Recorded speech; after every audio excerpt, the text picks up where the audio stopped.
You thought acne was a teenage problem, but here you are, well into adulthood, dealing with deep, painful bumps along your jawline, chin, lower cheeks. This frustrating pattern is the hallmark of hormonal acne, a common concern for women in their 20s, 30s, 40s, even beyond. It's not a reflection of your hygiene or diet. It's a sign of internal fluctuations that require a strategic, evidence-based approach to manage. Hey, I'm Dr. Sylvia, a GP and health educator. Welcome to AskAwayHealth. Hormonal acne is exactly what it sounds like.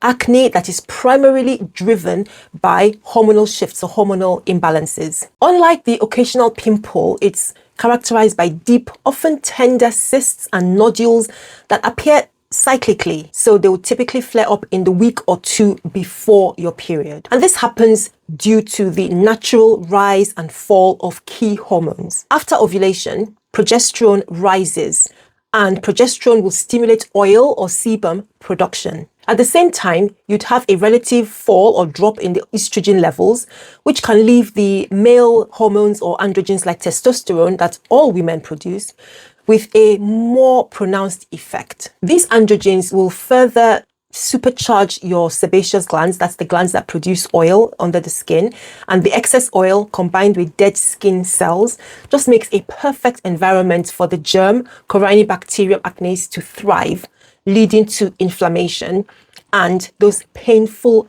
deep breakouts that are a feature of hormonal acne. So what do we do about this? Well, looking after hormonal acne effectively means that you have to target its root causes, the excess oil problem, blocked pores, bacteria, and inflammation. The most successful strategies are usually a combination or multi-pronged approach where you're combining proven skin treatments and sometimes systemic approaches when necessary. So let's start with skin or topical treatments, which tends to be the foundation. And a key one here is retinoids. And these are vitamin A derivatives, for example, adapalene, tretinoin, and retinol, which are the gold standard treatments. They work by accelerating the skin cell turnover, and so they prevent pores from becoming blocked in the first place. A cream like adapalene is now available over the counter and it's strongly recommended by dermatologists. Using it consistently is the key for treating hormonal acne. Another option is benzoyl peroxide, which is an oldie but a goldie. It's an antibacterial agent that effectively kills the acne germ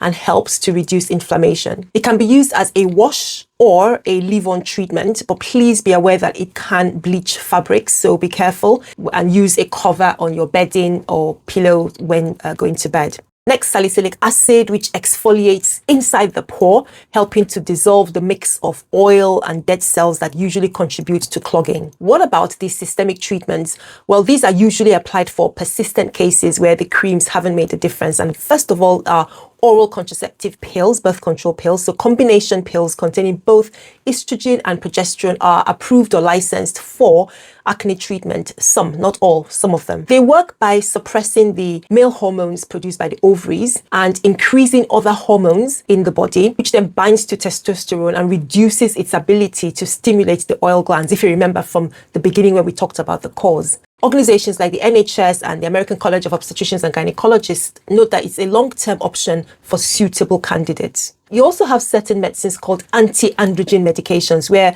for troublesome cases, there's something called spironolactone. That's a primary medication for treating hormonal acne in women. Now, this is a drug that usually has to be used or started by a specialist. It's originally used as a diuretic or water tablet for treating heart failure, but it powerfully blocks the androgen receptors in the skin and oil glands. And so it significantly lowers the oil production, which is why it can be used for treating hormonal acne. It's a well-studied, highly effective but off-label treatment.